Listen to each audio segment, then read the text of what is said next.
Ayan mga master, okay, magandang umaga po sa inyong lahat. Ipapakita namin sa inyo kung paano mag-breakdown ng 4-quarter beef. Okay, una, ise-separate natin yung shank from the brisket and the ribs. Okay, so ganito po ang gagawin.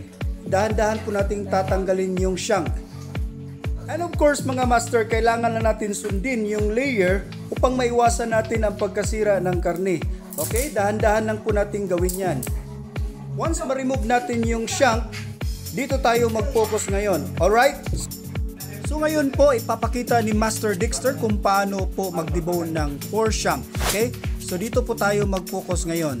Tatanggalin natin yung mga excess fats. And of course, sundin lang natin yung buto. Meron po siyang mga tinatawag nating joint. So yan po. Una, tatanggalin natin yung mock tender roast. Ayan po. Ito po ang pinakamagandang part po ng shank. Okay, so, and then of course, meron pong isa, ito po ang tinatawag nating chuck eye roast. Okay, part po dito ng 4 shank. Sa mga beginners dyan, para hindi kayo mahirapan maghanap ng joint, so hawakan nyo po mabuti, ito, yan. Susundin lang natin yung part na to, kasi dito po makikita nyo po, meron po siyang tinatawag na joint. Ito ang tinatawag nating 4 shank bone.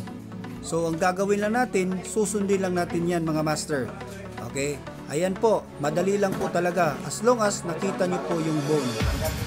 Meron po tayo isang buto po dito guys. Ito po yung nasa gitna ng 4 shank bone at saka shoulder blade o yung tinatawag nating paypay.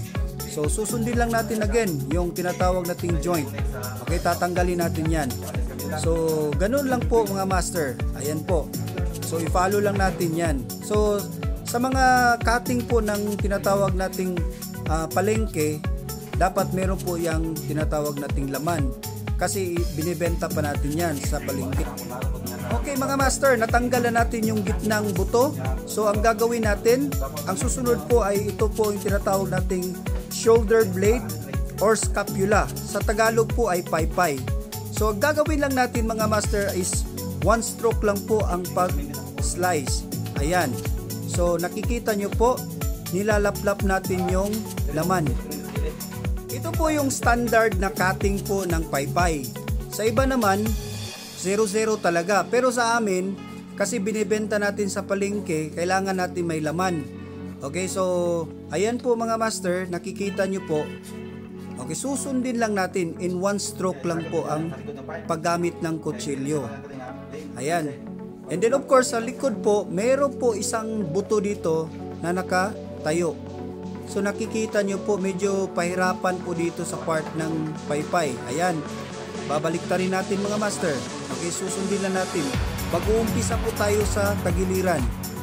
Okay, sundin lang natin yung stroke ng kutsilyo mga master. Ayan po. Sa mga willing po mag-aral bilang isang beef deboner, so kindly drop your message. And of course, i-cater ko po kayo. So dito po, kung nag-uumpisa po kayo bilang isang beef deboner, meron po mag-assist sa inyo. Okay, mga instructor na gagabay sa inyo po. So, okay, so ito lang mga master.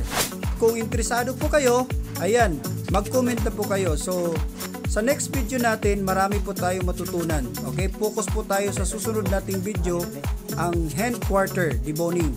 So mga master, so sa inyo pong lahat, God bless you all mga master.